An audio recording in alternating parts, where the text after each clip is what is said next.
AP మహిళలకు CM Chandrababu good news చెప్పారు. August 15 నుంచి మహిళలకు ఉచిత బస్సు ప్రయాణ సౌకర్యం కల్పిస్తామని ముఖ్యమంత్రి ప్రకటించారు. కర్నూలులోని స్వర్ణాంధ్ర స్వచ్ఛాంధ్ర కార్యక్రమంలో పాల్గొన్న సీఎం శుభ్రతపై దృష్టి పెట్టాలని పిలుపునిచ్చారు.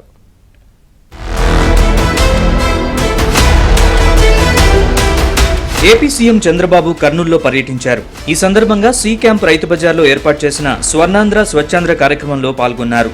రైతులు, పారిశుద్ధ్య కార్మికులతో మాట్లాడారు. కూరగాయల వ్యర్థాలతో ఎరువుల తయారీ ప్రక్రియను పరిశీలించారు. అంతకుముందు కర్నూలుకు చేరుకున్న సీఎం చంద్రబాబుకు జిల్లా కలెక్టర్, ఎస్పీ, మంత్రులు, ఎమ్మెల్యేలు స్వాగతం పలికారు.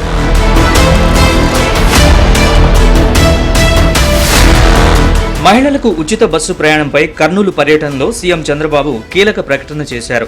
రాష్ట్రంలోని మహిళలందరికీ స్వాతంత్ర దినోత్సవం సందర్భంగా ఆగస్టు 15 నుంచి ఉచిత బస్సు ప్రయాణ సదుపాయం కల్పిస్తామని చెప్పారు. ఇందుకోసం ప్రణాళికలు సిద్ధం చేస్తున్నామన్నారు సీఎం చంద్రబాబు. ఏదైతే నేను చెప్పానో మా ఆడబిడ్డలు బస్సుల్లో ఉచిత ప్రయాణ సౌకర్యం కూడా తొందరలోనే ఇస్తా.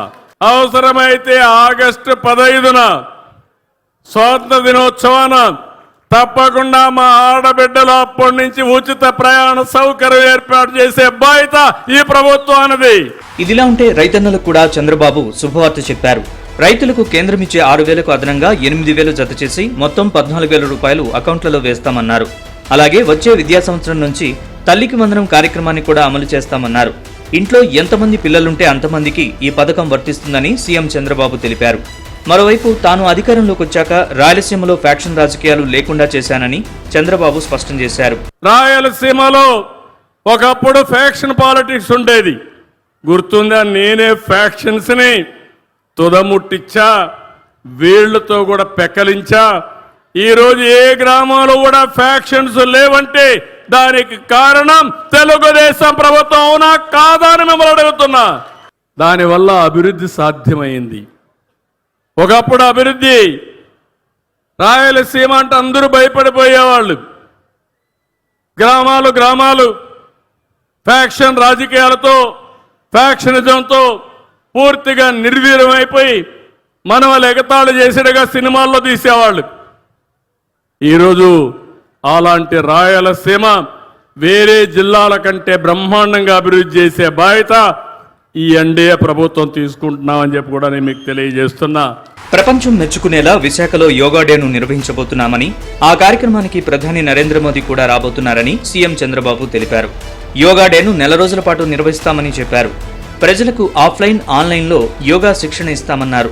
ప్రతి ఒక్కరూ రోజుకు అరగంట యోగా చేయాలని చంద్రబాబు సూచించారు. ప్రపంచం మెచ్చుకునే విధంగా ఈ యోగా డే చేపిస్తానని మీ అందరికీ హామీ ఇస్తున్నా. ఇది ఒక చరిత్ర. యోగా అనేది మన పూర్వీకులు మనకిచ్చినటువంటి వరం, ఒక వారసత్వం. ఈ విషయం మీరు గుర్తుపెట్టుకోవాల్సిన అవసరం ఉంది.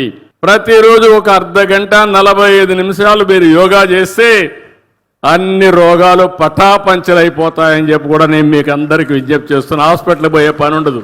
కొన్ని లక్షల మంది ఆన్లైన్, ఆఫ్లైన్లో ట్రైనింగ్ ఇస్తాం, కొంతమందికి సర్టిఫికెట్లు ఇస్తాం. ఇది ప్రపంచానికి మనం ఇచ్చే కానుక.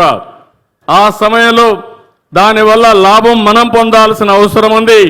దీనికి నేను శ్రీకారం చుడతానని మరొక్కసారి మీ అందరికీ హామీ ఇస్తున్నా. ఏపీ వ్యాప్తంగా పచ్చదనం పెంచాల్సిన బాధ్యత ప్రజలందరిపై ఉందని సీఎం చంద్రబాబు అన్నారు. ప్రతి నెల 3వ శనివారం ఇళ్లు, పరిసరాల్లోని శుభ్రతపై దృష్టి పెట్టాలని ప్రజలకు పిలుపునిచ్చారు.